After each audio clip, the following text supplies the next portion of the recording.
Saludos queridos amigos, estamos estudiando hombres de principios, cristianos modernos que viven basados en las verdades del antiguo evangelio.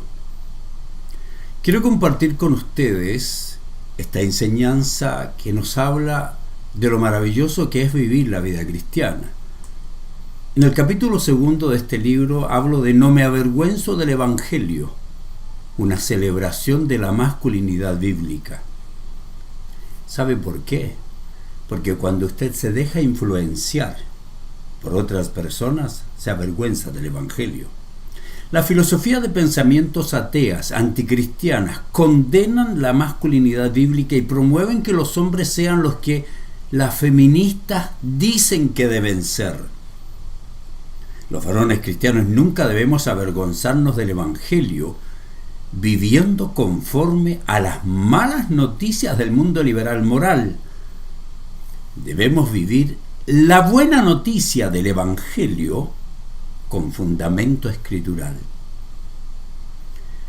Queridos amigos, debemos sentirnos orgullosos, felices, agradecidos, no avergonzarnos del maravilloso evangelio ni de nuestra masculinidad, porque el evangelio la apoya.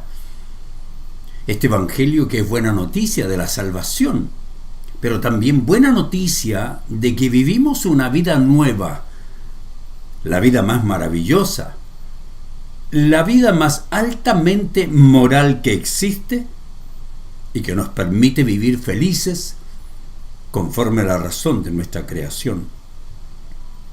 Tratar de acomodar nuestras vidas, que deben ser caracterizadas por la buena noticia del evangelio. La buena noticia del evangelio no es solo que se predique la verdad, sino que la buena noticia es la verdad que se vive. Contra las ideas de este mundo liberal antidios, antimoral bíblica, el que se une a ellos es una vergüenza de la fe. Esa es la verdad. El que se une a los enemigos de la fe es una vergüenza para el evangelio. Pablo dice: doy gracias a Dios, al cual sirvo desde mis mayores con limpia conciencia, de que sin cesar me acuerdo de ti en mis oraciones noche y día. Al acordarme de tus lágrimas, siento deseo de verte para llenarme de gozo. Le dice Pablo a Timoteo. Le recuerda esto, trayendo a la memoria la fe no fingida que hay en ti, la cual habitó primero en tu abuela Loida, en tu madre Eunice, y estoy seguro de que en ti también. Por eso te aconsejo que avives el fuego del don de Dios que está en ti por la imposición de mis manos. ¿Sabe qué quiere Pablo de su discípulo? Quiere que viva su fe. Quiere que Timoteo cumpla con alegría el ministerio al cual ha sido llamado y que celebre, que viva la fe que le fue traspasada por su abuela y su madre y no por los filósofos de su época. Pablo quería que se sienta orgulloso, nunca avergonzado del evangelio, y le entrega la razón en las siguientes palabras. Escuchen esto los que votan por ateos, comunistas, enemigos de la fe. Porque no nos ha dado Dios espíritu de cobardía, sino de poder, de amor y dominio propio. Por tanto, no te avergüences de dar testimonio de nuestro Señor, ni de mí preso suyo, sino participa de las aflicciones por el evangelio según el poder de Dios, y no te unas a ellos.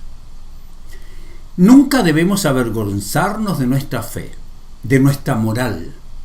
Debemos luchar por ella. Los hombres de Dios no siguen otras ideas, porque fue Dios quien nos creó. Y como dice Pablo, Él nos llamó con llamamiento santo, nos salvó y llamó con llamamiento santo, no conforme a nuestras obras, sino según el propósito suyo. Dios nos salvó para que cumplamos el propósito de nuestra creación, para que seamos los hombres que Dios quiere que seamos, no los hombres afeminados que el feminismo quiere que seamos. La orden para Timoteo no es que adapte a las filosofías de pensamiento de la gente su vida, que no se avergüence de ser el hombre que Dios creó, de la doctrina que Dios le entregó. Y Pablo se pone como ejemplo diciendo: pero no me avergüenzo, porque yo sé a quién he creído. Estoy seguro que es poderoso para guardar mi depósito para aquel día. ¿qué hacen los cristianos unidos a los no cristianos? Su salvación estaba segura, le dice Pablo a Timoteo, y estaba dispuesto a vivir conforme al diseño divino, y quiere que su discípulo también lo haga. Por ello le ordena lo siguiente: retén la forma de las sanas palabras que de mí oíste en la fe y amor que es en Cristo Jesús. Guarda el buen depósito por el Espíritu Santo que mora en nosotros. Pablo estaba cumpliendo su último encarcelamiento en un calabozo de Roma, perseguido por su fe, no uniéndose a los enemigos de su fe, perseguido por su fe, y ahí escribió estos mandatos. Escribe la última carta de su vida, y en ese maloliente calabozo, en esa mazmorra, perseguido por su fe, en ese lugar destinado a los criminales, siendo perseguido por su fe, allí dice, entrega estas órdenes de no avergonzarse del Evangelio.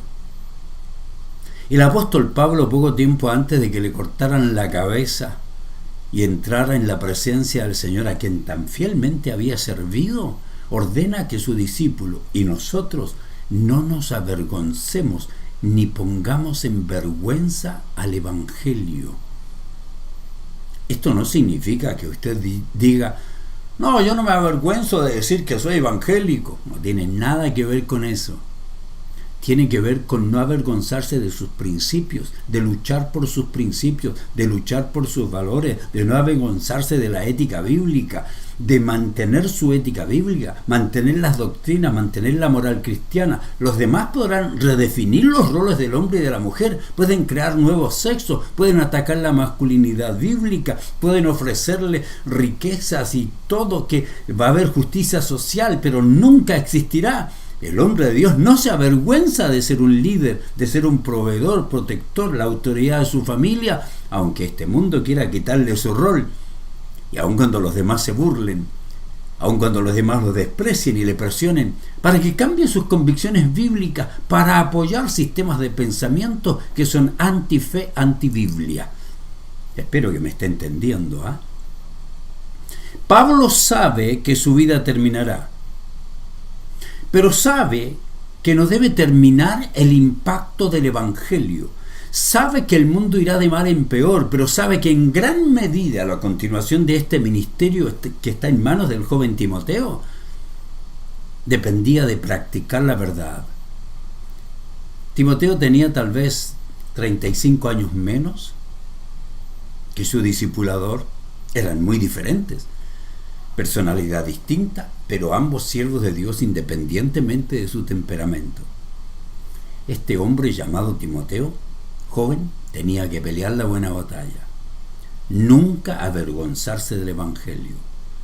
Pablo estaba solo, algunos lo habían abandonado, otros estaban ocupados, solo Lucas se preocupaba de estar cerca de él, y Pablo está diciendo: yo nunca me he avergonzado del Evangelio, porque es poder y potencia de Dios, y demando, Timoteo, que tú tampoco lo hagas independientemente de las presiones que realice el mundo hostil al Evangelio. Y yo le digo exactamente lo mismo: no se avergüence del Evangelio. No significa, no, yo no me avergüenzo del Evangelio. Significa que usted viva su fe, usted defienda su fe y no permita que los enemigos le ataquen. Orden: sean valientes, nunca se avergüencen. Escuche este principio. Nos avergonzamos del Evangelio no solo cuando negamos nuestra fe, sino cuando en vez de vivir la moral que Dios exige, preferimos despreciarla y adoptar estilos de vida y costumbres que Dios nos ordena nunca aceptarlas. Este hombre de Dios realiza un serio llamado a otro hombre de Dios, más joven, para que sea valiente, para que tenga agallas, para que no sea un cobarde, para que sea audaz, para que tenga un compromiso inquebrantable de vivir la fe, el Evangelio, la doctrina, la moral cristiana, a pesar de la oposición. Dios no quiere que nos avergoncemos del Evangelio aceptando asociarnos con los enemigos de la fe. Quiere que vivamos con orgullo, con alegría, como hombres de Dios, como hombres de principios que no tienen de qué avergonzarse, que trazan bien y viven bien la palabra de verdad. Ahora, yo creo, sin temor a equivocarme, que todos en algún momento nos hemos sentido avergonzados del Evangelio por una u otra razón. Tal vez algunos jóvenes en la universidad, algunos hombres en sus lugares de trabajo. Tal vez tuvieron vergüenza de hacer conocer su moral porque todos los demás pensaban diferente. Porque la mayoría cree cosas que la Biblia considera inmoral. Tal vez tuvieron vergüenza de decir el homosexualismo y su práctica es pecado. Tal vez algunos tuvieron temor a ser rechazados por sus profesores, por sus compañeros de universidad o de sus familiares no cristianos, que se asombran que como cristianos, según ellos, vivamos en la antigüedad y que no nos adaptemos a la modernidad. Como varones de Dios, como hombres de principios, nuestra hombría, nuestra masculinidad, nuestra autoridad, nos ha sido entregada por Dios. Debemos practicarla como Dios la ordena, no como el mundo la ha redefinido. Nuestra obligación es vivir nuestra fe. Todos hemos tenido momentos de vergüenza, pero ahora más que nunca debemos no avergonzarnos del Evangelio. Varones, escúchenme. Debemos conocer bien todas las doctrinas. Debemos conocer la moral del Evangelio. Debemos vivirla. Si queremos mantener nuestra fe, si queremos ser verdaderos siervos de Cristo, si queremos ser una influencia bíblica en nuestras familias y liderar la masculinidad que los hijos necesitan, debemos vivir nuestra fe. Timoteo estaba bajo la amenaza de persecución que podría haberle costado la vida, pero él sabía que no estaba solo. Nosotros también debemos creerle a nuestro Salvador, que nos dice que mientras vivamos el Evangelio, nuestro Salvador que nos dice que mientras practiquemos la moral del Evangelio, no estaremos solos. En el capítulo 26 del Evangelio según San Mateo, nuestro Señor Jesús estaba en juicio. En ese momento Pedro se encontraba en el patio. ¿Recuerda la historia? Según el versículo 56 dice: entonces todos los discípulos, dejándolo, huyeron. Terrible, terrible para el Señor. Todos estaban no solo avergonzados, sino que francamente temían por sus vidas y no estaban dispuestos a arriesgarla por Él, así como algunos hoy quieren comer del plato de los enemigos de la fe. Pedro determinó quedarse, pero a cierta distancia. Y en el versículo 58 dice: pero Pedro lo siguió de lejos hasta el patio del sumo sacerdote, y entrando se sentó con las guardias para ver el fin. Y luego vamos al versículo 69 que dice: estando Pedro sentado fuera en el patio, se le acercó una criada y le dijo: tú también estabas con Jesús el Galileo. Aquí está el discípulo valiente. Sobre el pecado voy a tomar este ejemplo. Él negó delante de todos diciendo: no sé lo que dice. ¿Qué pasó con un hombre que un poco tiempo atrás había dicho que Jesucristo era el Señor? Así lo negó no una, sino 3 veces.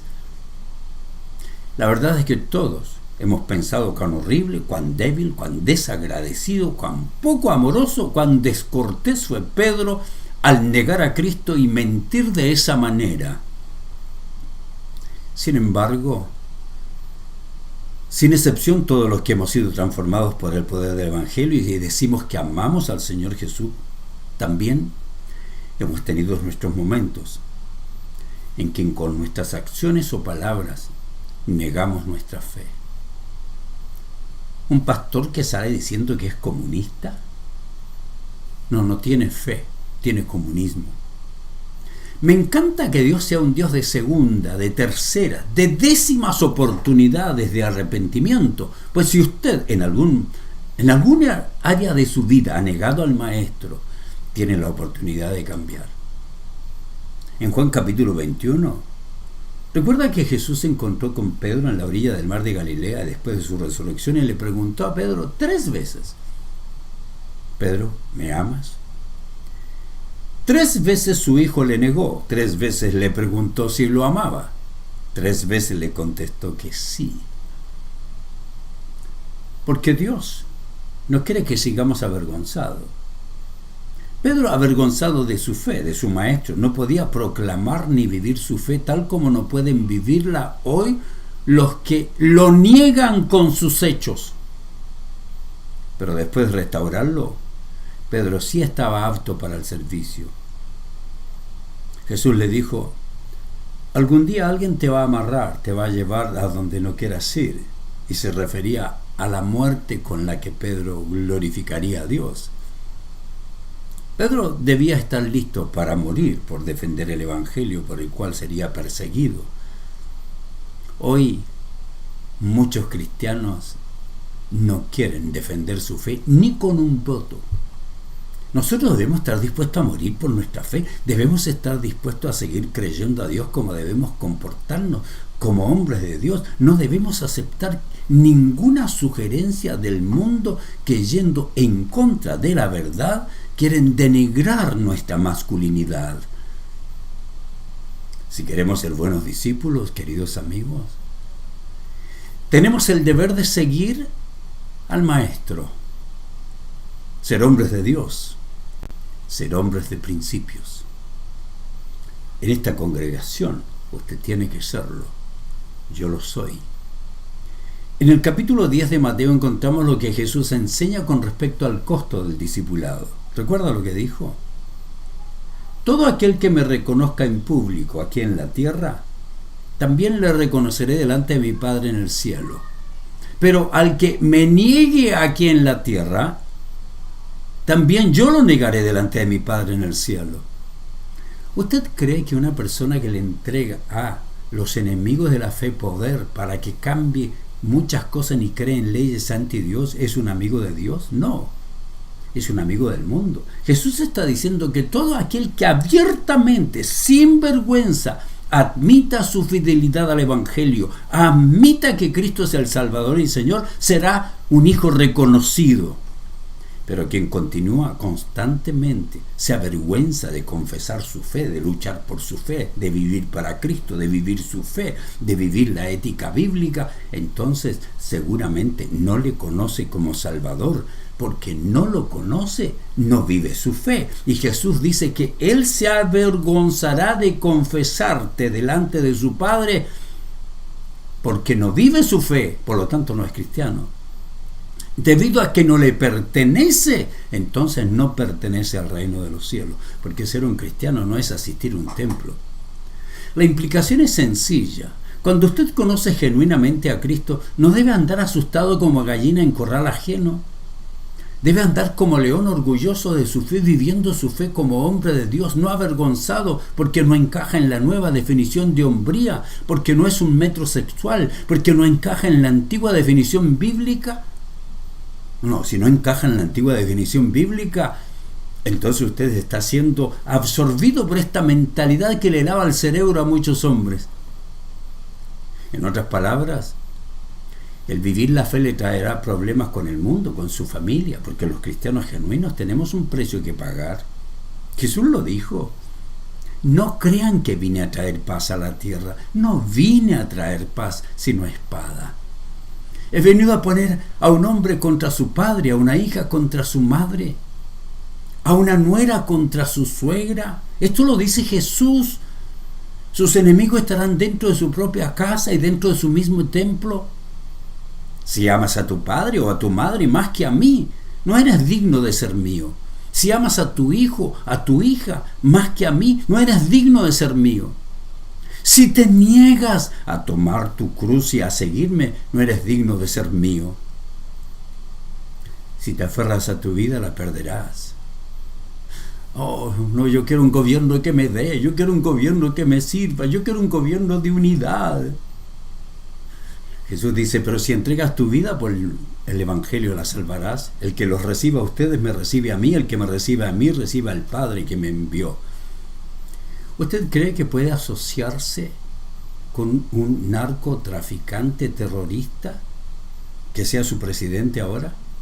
En otras palabras, la pregunta es, ¿a quién ama más? ¿Por quién está dispuesto a morir? La pregunta es, ¿cómo puede avergonzarse de Cristo y su Evangelio alguien que ama al Señor Jesucristo y que lo ha recibido como Salvador y Señor? ¿Cómo puede hacerlo? La respuesta es que de maneras tan sutiles todos nos avergonzamos, y hoy más que nunca se necesitan hombres de Dios conforme a su corazón, masculinos, al estilo bíblico, con autoridad bíblica, que no tienen temor de su fe, que no andan extendiendo la mano para que los enemigos de la fe le den dinero, le bajen la gasolina, le suban los sueldos, aunque aprueben todo lo que la Biblia prohíbe. Por esas características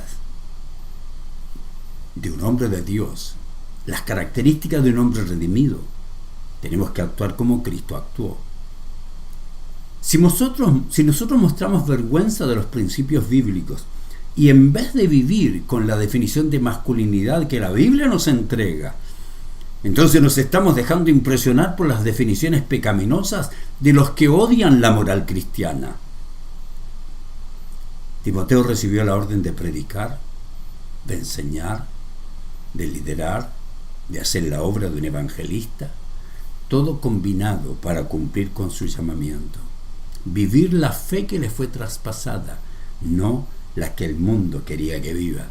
Él recibió la orden de ser un hombre de Dios, y lo hacemos cuando vivimos para la gloria de Dios, cuando vivimos ejerciendo la autoridad que Dios nos ha encomendado, como Él la encomendó, no como yo me imagino, mostrando la masculinidad que Dios nos ha designado, como Dios la diseñó, no como las feministas quieren ver. Conclusión. Nosotros recibimos la orden de vivir como padres, esposos, hijos, jefes, empleados, contadores, abogados, políticos, dueñas de casa, que viven para la gloria de Dios, que no se avergüenzan del Evangelio y que viven su masculinidad y su feminidad, no basado en ideologías y teorías humanas, sino en la revelación de la verdad divina. Pregunta, ¿la está viviendo usted?